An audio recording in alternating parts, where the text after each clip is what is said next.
زندہ نے جی اچھی پڑھو جی سبحان اللہ عزیزان گرامی میرے آقا امام الانبیاء سرکار مدینہ صلی اللہ علیہ وآلہ وسلم دے غلاموں میرے امام حسین لجپال سرکار آقا کریم دے نواسے نے فرمایا ہو دنیا والوں جدو 9 مہینے والے مردن پھر مر کے مر جاندن جدو میں 6 ہی مہینہ والا مرانگا میں مرانگا نہیں بلکہ زندہ ہو جاؤں گا کیونکہ اللہ دا قرآن آتا ہے وَلَا تَقُولُوا لِمَنْ يُقْتَلُ فِي سَبِيلِ اللَّهِ أَمْوَاتٌ بَلْ أَحْيَاءٌ جڑے اللہ دی راہ وچ قربان ہو جان انہاں نوں مردہ نہیں آکھنا بلکہ وہ زندہ نے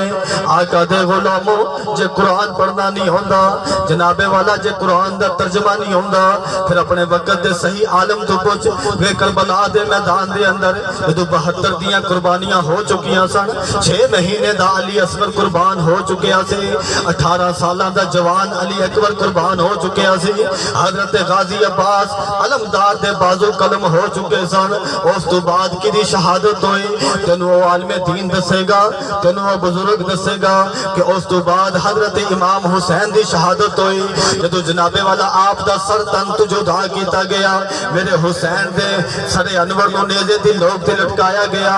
آقا دے غلاموں پھر اس جناب والا منہ دے وچوں قرآن پڑھن دیاں آوازاں ہون لگ گئیاں قرآن پڑھن دیاں آوازاں جدوں آئیاں پھر راہبہ نے بھی ویکھیا یہودیاں نے ویکھیا مسلمانہ نے ویکھیا آقا دے کلمہ پڑھنے والے سرکار دے سارے غلامہ نے ویکھیا میرے آقا دے غلاموں سب نے جدو ویکھیا کہ حسین بادشاہ سرکار نیزے دے نوک تے قرآن پہ پڑھ دین ہن انہاں بندیاں کو پوچھیا جا بھائی پڑھن واسطے بولن واسطے پیٹ دا ہونا ضروری ہے جسم دا ہونا ضروری ہے پھر اس گلے دا ہونا ضروری ہے اس وچ ایک لہوات ہوندی ہے او دا ہونا ضروری ہے زبان دا ہونا ضروری ہے لباں دا ہونا ضروری ہے جدو پھیپھڑے کوئی نہیں گلے کوئی نہیں لہوات کوئی نہیں پھر کیویں قرآن پڑھیا جا رہا ہے امام الانبیاء دے غلاموں جیڑا رب حضرت آدم علیہ السلام نو بغیر باپ تو بغیر ماں تو زندہ کر سکتا ہے تے پیدا کر سکتا ہے او رب محمد دے نواسے حسین تو قرآن میں سن سکتا ہے